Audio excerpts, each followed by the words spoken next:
Hi, Scott Heron here again for our next video in the series for the CVI Sukur workshop, looking at OUV vulnerability and particularly the exposure term.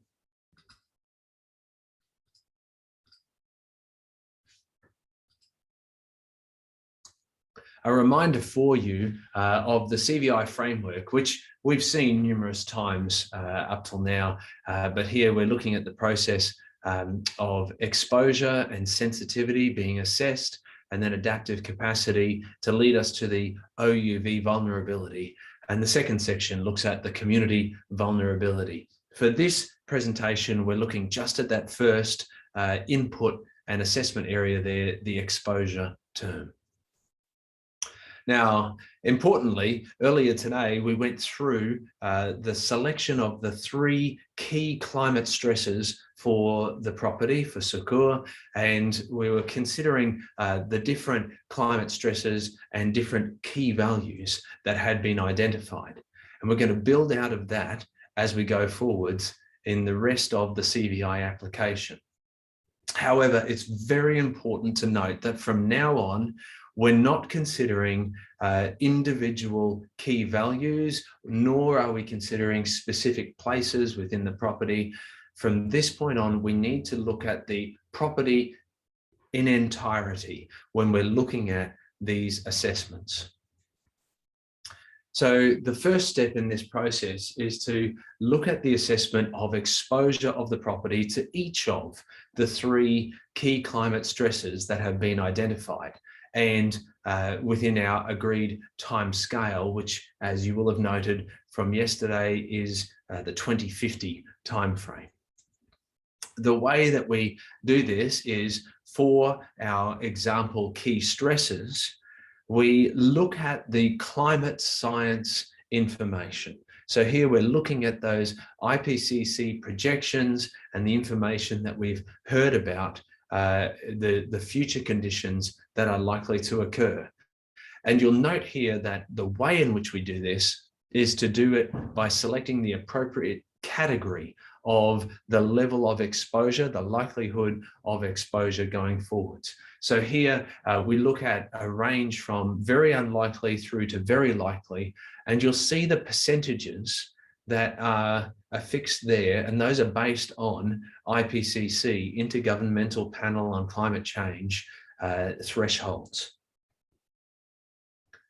So what we do for each of our 3 key climate stresses is to look and consider what the likelihood of that stressor impacting upon the property, occurring on the property, will be in our selected timescale, 2050.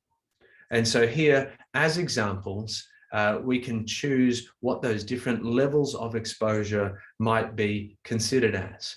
But note that these numbers, and in fact these key climate stresses, are simply indicative. They're not intended to reflect the Sukur property. We're also going to consider some important modifiers that can vary these assessments.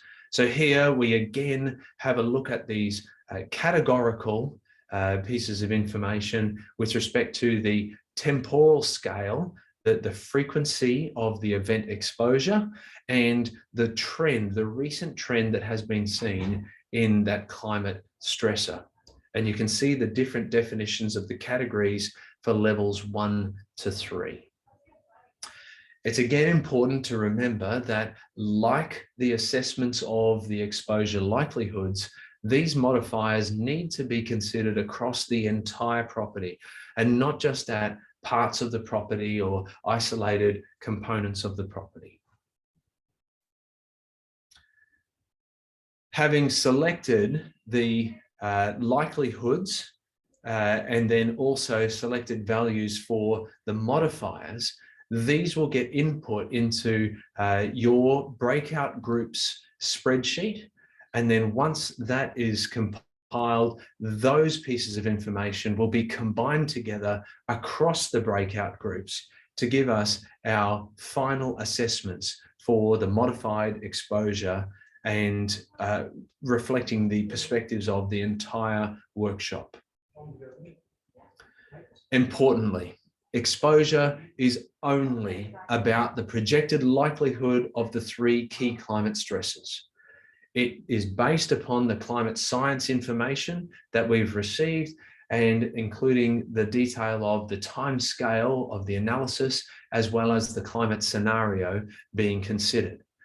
This is not the place where we look at how the property might respond, the property values and attributes, what the impacts on those might be. That's considered in the next step. So here, the exposure term is all about the climate stresses and the climate science.